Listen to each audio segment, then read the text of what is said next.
This is the Wiytamo 14,000 BTU portable air conditioner. If you're thinking about picking one up, I just want to walk you through my experience using it day to day, what it's like to live with, and the stuff I wish I knew before I rolled it into the room. This is a portable AC that's meant for people who can't install a window unit, don't have central air where they need it, or just want to cool one main area without running the whole house system. I've been using it in a larger bedroom and also in a living room setup, where heat builds up in the afternoon. It's also the kind of unit that makes sense for renters because it doesn't require permanent installation, but it's still not something you're going to casually move around like a small fan. What made me interested in this one is that it's not just cooling. I've used it in cooling mode most of the time, but I also tried the heating mode on a few cooler nights, and I've used the dehumidifier mode on humid days when I didn't necessarily want the room colder, just less sticky. In real life, that flexibility matters more than it sounds on paper, especially in shoulder seasons where the weather changes day to day. Physically, it's a tall, plain white unit, and it looks like most modern portable ACs. The plastic housing doesn't feel fragile, but it also doesn't feel fancy. It feels like something built to be moved, bumped a little, and wiped down. The control panel on top is easy to reach, and there's a front display that's bright enough to see across the room, which I ended up appreciating more than I expected.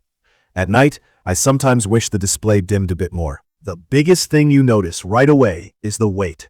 The product info says about 68.6 pounds, and the listing also mentions a higher number depending on packaging or version.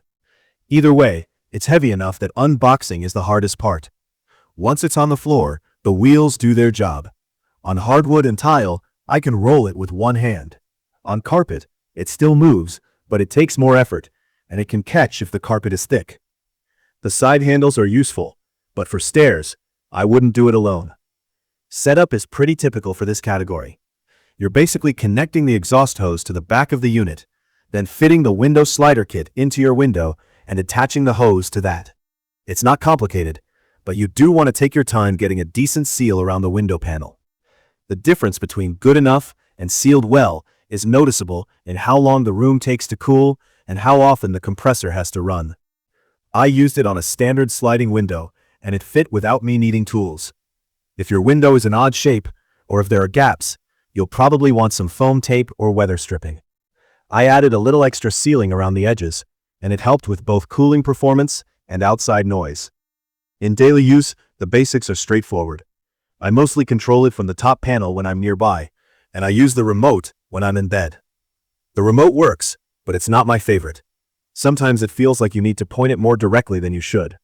It's not a deal breaker, but I ended up using the app more often than I expected, mostly because it's just more consistent. Cooling performance is strong enough that I noticed it quickly in a medium to large bedroom. What I look for with portable units is not just, does cold air come out, but whether the room actually levels out and feels comfortable at the far corners. With this one, airflow is decent, and the auto swing helps. I can feel the air moving around the room instead of getting one cold spot right in front of the unit.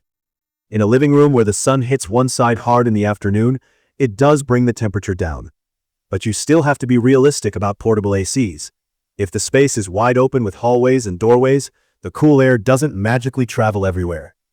When I wanted it to reach deeper into the space, I added a basic fan to push air across, and that made a bigger difference than cranking the AC colder. Noise is about what I expect for a portable unit in this power range. The fan noise is steady and pretty easy to tune out. The compressor is the part you notice. When it kicks on, there's a change in tone and some vibration. It's not unbearable, but if you're a light sleeper, you'll hear that transition. Sleep mode helps because it backs off in a way that feels less aggressive overnight. I've slept with it running, and I can do it, but I wouldn't call it silent. It's more like constant background sound, with occasional moments where you notice it working harder. Dehumidifier mode is useful, but it comes with the usual portable AC reality. Water has to go somewhere. It has a self-evaporation setup that reduces how often you need to drain it during normal cooling, and in my experience, that mostly holds up in average humidity. When humidity got high, I did end up dealing with water more directly. The unit gives you options: a middle drain for continuous drainage and a bottom drain for manual draining. I tried manual draining once just to see what it was like, and it's messy if you don't plan ahead. If you live somewhere humid, I'd recommend setting up a continuous drain hose early, because having the unit stop when the tank fills up is frustrating, especially if it happens while you're out. Heating mode works, and it's convenient when you just want to take the chill off without running a whole home heater. I used it in a bedroom on a cool evening, and it made the room comfortable faster than I expected from a portable unit. I wouldn't rely on it as the only heat source for a large, drafty space in the dead of winter, but for mild cold, it's practical. The app experience is better than I expected. Pairing was straightforward on my 2.4 GHz Wi-Fi. Once it was connected, I could change modes, adjust temperature, and set a schedule without walking over to the unit. In real life, that means I can turn it on a little before I go to bed, or set it to run for a couple hours and then shut off. I don't use voice assistants much, but if you already have that set up at home, it's there. One practical note: like most single-hose portable ACs, it's exhausting air out the window, and that can pull a little warm air into the room from gaps under doors or other parts of the house. I noticed that more in an older home where doors don't seal tightly. It's not a flaw unique to this unit. It's just part of how this type of design works. Sealing your window well and closing off the room you're cooling makes a real difference. Build quality overall feels solid enough for normal home use.